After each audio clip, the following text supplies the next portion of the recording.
ये उन दिनों की बात है जब मैं भरपूर जवानी में था। 16 साल की एज, ऊंचा लंबा कद,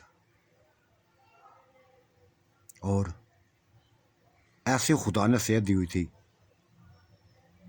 कि बस अपने जिस्म पर अपने आप पे फख्र करना था। मैं 16 साल की एज में मैं जवान हो गया था, और ये मेरे बड़ा बाप का ये सारी मेहरबानी थी। उसने बचपन से मेरी उंगल पकड़ के चलना सिखाया। फिर मुझे अपने गांव के बारे में, एक एक चीज़ के बारे में बताया।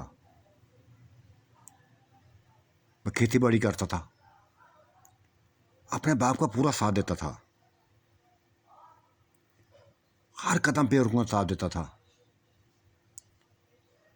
वक्त गुजरने के साथ साथ बड़ा होता गया, मैं जवान होता गया, यहाँ तक कि 16 साल का हो गया। ये एज इंतहाई मेरे लिए मसरूर कौन भी थी, और अजाबों में गिरी हुई भी थी। यही एज थी जहाँ मैंने भटकना भी था, सुधरना भी था, अपने आप को संभालना भी था, और दुनिया के लफ्ज़ों में गिरना भी था। ये फैसला मैंने खुद ही करना था। बाप ने एक लफ्ज़ बोला था कि बेटा देखो, पूरी ज़िंदगी शराफत के साथ गुजारी हमने। हर किसी की बेटी को, बहन को, माँ को अपनी माँ समझो, अपनी बहन समझो, और यहाँ तक अपनी बेटी समझो। किसी के ऊपर बुरी नज़र मत रखो। ये दुनिया एक धोखा है, फ्रेब है। दुनिया की फ्रेब में मत बढ़ना। हमेशा अच्छाइयों के साथ चलना, किसी को दुख ना देना, किसी को परेशानी ना देना। कोई तुम्हारी वजह से परेशान हो, कोई दुखी हो, ऐसा मत करना। बाप का एक एक लफ्ज़ मेरे सामने था, और ऐसा ही मैं कर रहा था। ये स्टेज में पहुंचा तो गांव की कई लड़कियों ने लिफ्ट कराना शुरू कर दी। कई लड़कियां मेरी ज़िंदगी में आना चाहती थी, मेरी खूबसूरती पर नाज करती थी। एक ही कोशिश होती थी कि किसी तरीके से मैं उनके काबू में आ जाऊँ, किसी के तरीके से उनके काबू में आ जाऊँ। लेकिन बाप का एक लफ्ज़ ये मेरे सामने था कि बेटा, हर लड़की को अपनी बहन समझो, हर औरत को अपनी माँ समझो। यही सोचती मेरे अंदर, नीची नज़रें करके गुजर जाता। जहाँ औरतें होती वहाँ से बस राह बदल लेता। खासकर लड़कियाँ होती तो जैसे शर्माता, ऐसे शर्माता था जैसे जैसे लड़कियाँ शर्माती हैं मर्दों से। ये मेरी ज़िंदगी थी ऐसी, जो गुजरती जा रही थी। और जब 18 साल को पहुंचा तो फिर क्या कहने थे मेरे। हसीनो जमील शहजादा बन चुका था मैं। खुदा ने ऐसी सेहत दी थी जिसमें मैं फख्र करता था। कोई मुकाबला ऐसा ना था जो मैं हारा हुआ हूँ। चाहे कुश्ती थी, चाहे कबड्डी थी, चाहे वेट लिफ्टिंग थी, चाहे दौड़ की बाजी थी, हर मुकाबला जीता था। और यही वजह थी कि पूरे गांव में मेरा सर फार से बुलंद होने लगा था। मैंने अपने बाप का सर फार से बुलंद कर दिया था। ये मेरा बाप ही था जो मुझे, बस ये परवरिश उसने मेरी की थी।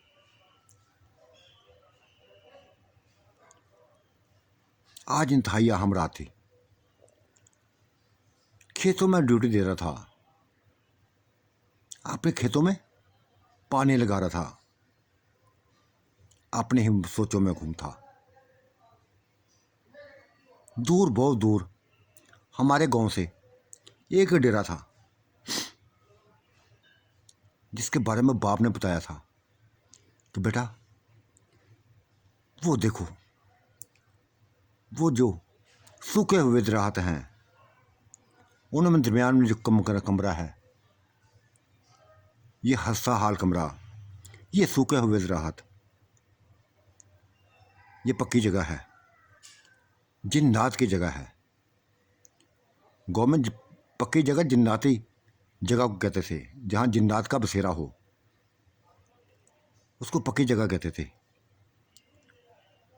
बेटा वहाँ मत जाना, कभी भूलकर भी न जाना। यहाँ कोई भी जो भी गया, आज तक मैंने जिंदा वापस नहीं देखा।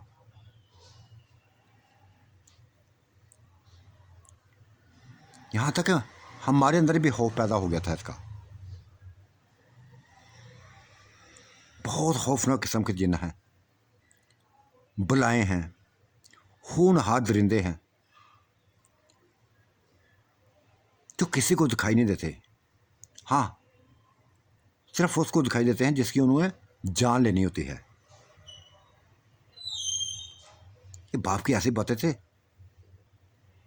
जो मेरे अंदर एक हलचल मचाई हुई थी। वो डेरा मेरी नज़रों के सामने था, सुनसान, बियाबान, गांव से हटके, वहाँ कोई भी नहीं जाता था। पूरे गांव में खौफ एक था, ना कोई बड़ा जाता था, ना कोई औरत जाती थी, ना कोई लड़की जाती थी, ना कोई लड़का जाता था। एक खौफ पैदा कर दिया गया था, हर किसी के दिल में एक खौफ था। वही डेरा, वही सुनसाना, वही टूटा बिखरा कमरा, वही सूखे हुए दराहत मेरी नज़रों के सामने थे। मेरी सोचों का मरकज वही डेरा था। न जाने क्या था, क्यों दिल में ऐसी ख्वाहिशें पैदा होने लगी थी कि मैं उस डेरे में जाऊं, देखूं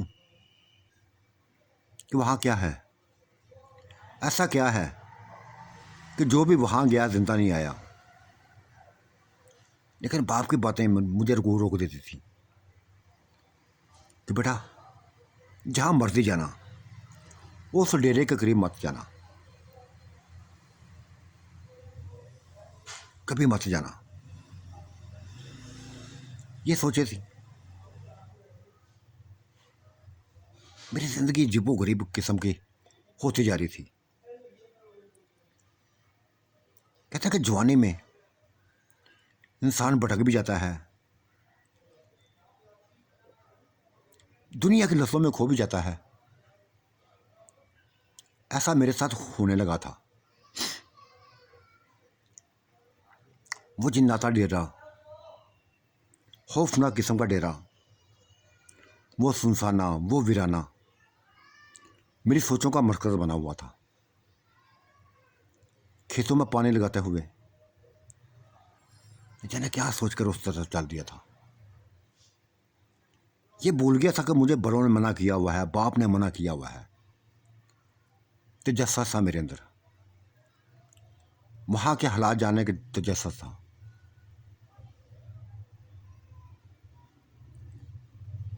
चलता रहा और दूर ही कुछ फासले पर खड़ा हो गया था। वो मेरा डेरा बेरा बिल्कुल नज़रों के सामने था। वहाँ की एक मेरे नज़रों के सामने थी, कमरा मेरे सामने था, सूखे हुए दराहत थे। हालांकि पूरे गांव में दराहत, आसपास के दराहत हरे भरे थे। ये चांदे के दराहत थे जो उस डेरे के साथ जुड़े हुए थे, सूखे हुए थे। किसी किस्म का ना तो फल था, ना पौधे, ना पत्ते थे उसके ऊपर, सूखे हुए थे।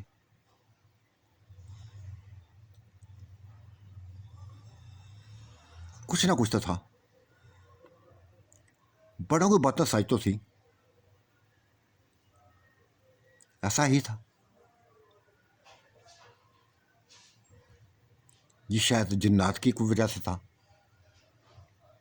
या कुछ और वजह थी कि हर तरफ हरियाली थी, हरे भरे दरख्त थे। ये चांदे के दरख्त थे जो सूखे हुए थे, जो अपने अंदर कहानी एक रखते थे, बहुत बड़ी कहानी रखते थे, बहुत खौफनाक किस्म की कहानी रखते थे, बहुत भयानक किस्म की कहानी रखते थे। ये दरख्त, मन सूखे दरख्तों को देखता जा रहा था, उस कमरे को देखता जा रहा था जिसका कोई दरवाज़ा ना था। कोई वक़्त था शायद जहाँ कोई बात होता था कि किसी का डेरा था, किसका डेरा था, ये बाप ने नहीं बताया था। बस इतना बताया था कि वहाँ मत जाना, कभी मत जाना, भूल के भी नहीं जाना। लेकिन जहाँ पहुँचा था करीब, बाप की बातों को फरामोश कर दिया था। एक तजस्सा सा मेरे अंदर जो मैं देखना चाहता था कि क्या है, क्यों मना किया जाता है यहाँ जाने से, क्यों रोका जाता है वहाँ जाने से। ये तजस्सा सा मेरे अंदर। मैं दरख्त के साथ, तने के साथ देख लगाए उसी डेरे को देखता जा रहा था, सूखे दरख्तों को देखता जा रहा था। बिल्कुल खामोशी थी, बिल्कुल सन्नाटा था। ना किसी की बात सुनाई दे रही थी, ना कुछ साया दिखाई दे रहा था। शायद बड़ों ने झूठ बोला था, शायद झूठ बोला था। यह खौफ पैदा किया हुआ था। इस खौफ में तोड़ना चाहता था, ख़त्म करना चाहता था खौफ को। लोगों को बताना चाहता था कि यहाँ आने से कोई भी ना रुके, यहाँ कुछ भी नहीं है। महज एक खौफ है जो पैदा किया गया है, जो गांव वालों के दिलों में डाला गया है, इसके अलावा कुछ भी नहीं है। मज़ीद तजस्सुस पैदा हुआ। दरख्त के तने से हट के मैं चल दिया था उसकी तरफ। डेरे के करीब बिल्कुल हो गया था, यहाँ तक वो सूखे हुए दरख्तों में वहाँ जा पहुँचा था। यहाँ पहुँचने की देर से बस ये मैंने गलती कर दी थी। मुझे यहाँ तक नहीं आना चाहिए था, लेकिन आ गया था। मैं देख रहा था मनाजर, इर्द गिर्द का मनाजर देखता रहा। खौफ ना था मेरे अंदर, किसी किस्म का खौफ ना था, तो सिर्फ तजस्सुस था। खौफ ना था मेरे अंदर, खौफ शुरू से भी ना था। ना कुत्तों का डर था, ना गिदड़ों का डर था, ना किसी और का डर था। खौफ था ही ना मेरे अंदर। मैं सूखे दरख्तों के करीब जा पहुंचा था, देखने लगा था क्या होता है। कुछ भी नहीं हुआ था, कुछ भी नहीं हुआ था। मेरा हौसला बढ़ता गया। मैं दरख्त से हटा तो कमरे की तरफ बढ़ने लगा, टूटे हुए बिखरे हुए कमरे की तरफ। चांद की रोशनी थी, चमकता चांद था, हर चीज दिखाई दे रही थी। कमरे के करीब गया तो बस मुझे कुछ आहट महसूस हुई। किसी के सांसों की आवाज सुनाई दी, यूं जैसे अंदर कोई है। पूरी तरह कान लगा दिया था अंदर। दीवार के साथ खड़ा अंदर का मंजर बस देखने लगा था, सांसों की बातों को सुनने लगा था।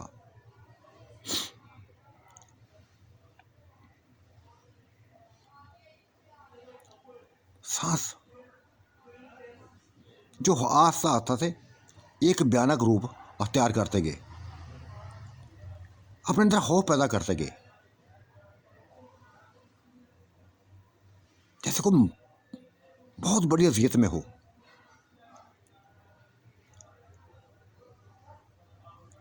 पूरा यकीन हो गया था कि अंदर कोई है, अंदर कोई है, लेकिन हिम्मत ना हुई थी।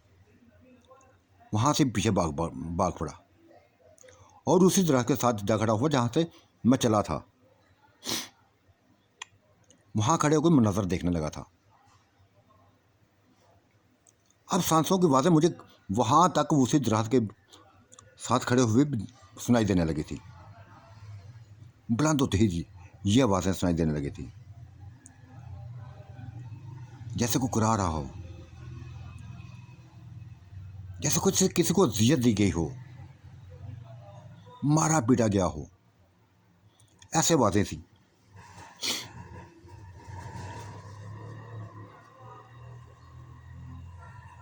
क्या हो गया था मुझे कुछ समझ नहीं थी। क्यों मैं से अपने आप को मौत का मुंह में डाल रहा था, मुझे समझ नहीं आ रही थी।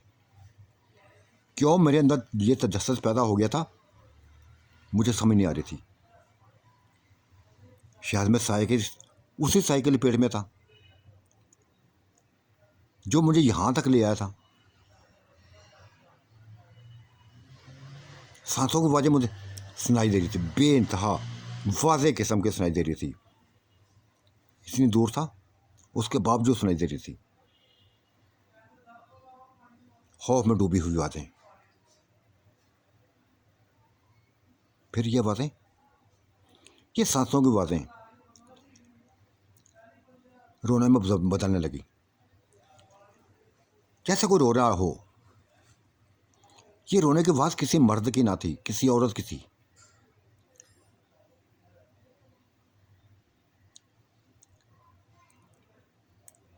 बुरी हालत में रोती जा रही थी। बस मेरा तजस्सुस बढ़ने लगा था, मुझे उस पर रहम आने लगा था। मैं जानना चाहता था उसके बारे में, पूछना चाहता था कि वो क्यों रो रही है। भूल गया था सभी कुछ, बाप की बातें भूल गया था, गांव वालों की बातें भूल गया था, औरतों की बातें भूल गया था, अपने साथियों दोस्तों की बातें भूल गया था। जाता तो सिर्फ उस औरत का रोना था जो मुझे मुसलसल सुनाई दे रही थी, बातें, रोने की बातें। फिर उसी दराज के साथ जो मैं जुड़ा हुआ था, खड़ा था, उसी डेरे की तरफ चल पड़ा। विरद शुरू कर दिया था मैंने। आज जो जो मुझे याद थी पढ़ता जाने लगा था। डेरे के करीब जा पहुंचा। वो आवाज़ें मुझे मजीद भयानक शुरू सुनाई देने लगी। रोने की आवाज़ें ऐसी थी कि जैसे बहुत बेदर्दी से किसी मारा गया हो, किसी को बहुत बेदर्दी से मारा गया हो। कुछ नहीं देखा था मैं, अंदर दाखिल हो गया। एक खौफ का झटका था जो मुझे लगा था, ऐसा जैसे मुझे कुछ पकड़ ना ले, अभी मुझे पकड़ लेगा, अभी मुझे पकड़ लेगा। अंदर दाखिल होते ये झटका था, फौरी बाहर निकल आया, फौरी बाहर निकल आया।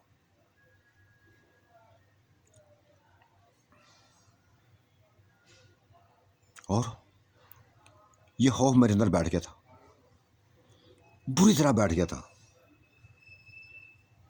भागता हुआ मैं उसी दराज के पास खड़ा हो गया, आ गया जहां से चला था। बस अब रोने की बातें मुझे कमरे से नहीं, अपने करीब से सुनाई देने लगी थी। वो साया मेरे साथ ही था, अपने कमरे से निकल कर वो मेरे करीब ही आ गया था। रोने की बातें वैसी ही थी, खौफनाक किस्म की, भयानक किस्म की। फिर वो साया मुझे दिखाई ना दे रहा था, सुनाई दे रहा था। आवाज़ें सुनाई दे रही थीं आस पास इर्द गिर्द, यूँ जैसे कई आवाज़ें सुनाई दे। कोई एक थी, दो थी, तीन थी, कितने थी मुझे समझ नहीं आ रही थी। आवाज़ें ही आवाज़ें थी, रोने की आवाज़ें ही आवाज़ें थी। कभी सामने से सुनाई देती, कभी दाएं तरफ से, कभी बाएं तरफ से, कभी पीछे से, यही आवाज़ें सुनाई दे रही थी। हवा में डूबता चला गया मैं। फिर यकदम एक चेहरा सामने मेरे आया, एक वजूद मेरे सामने आया, बहुत भयानक रूप, जला हुआ चेहरा, जलती हुई आंखें, अंगारा बनी आंखें।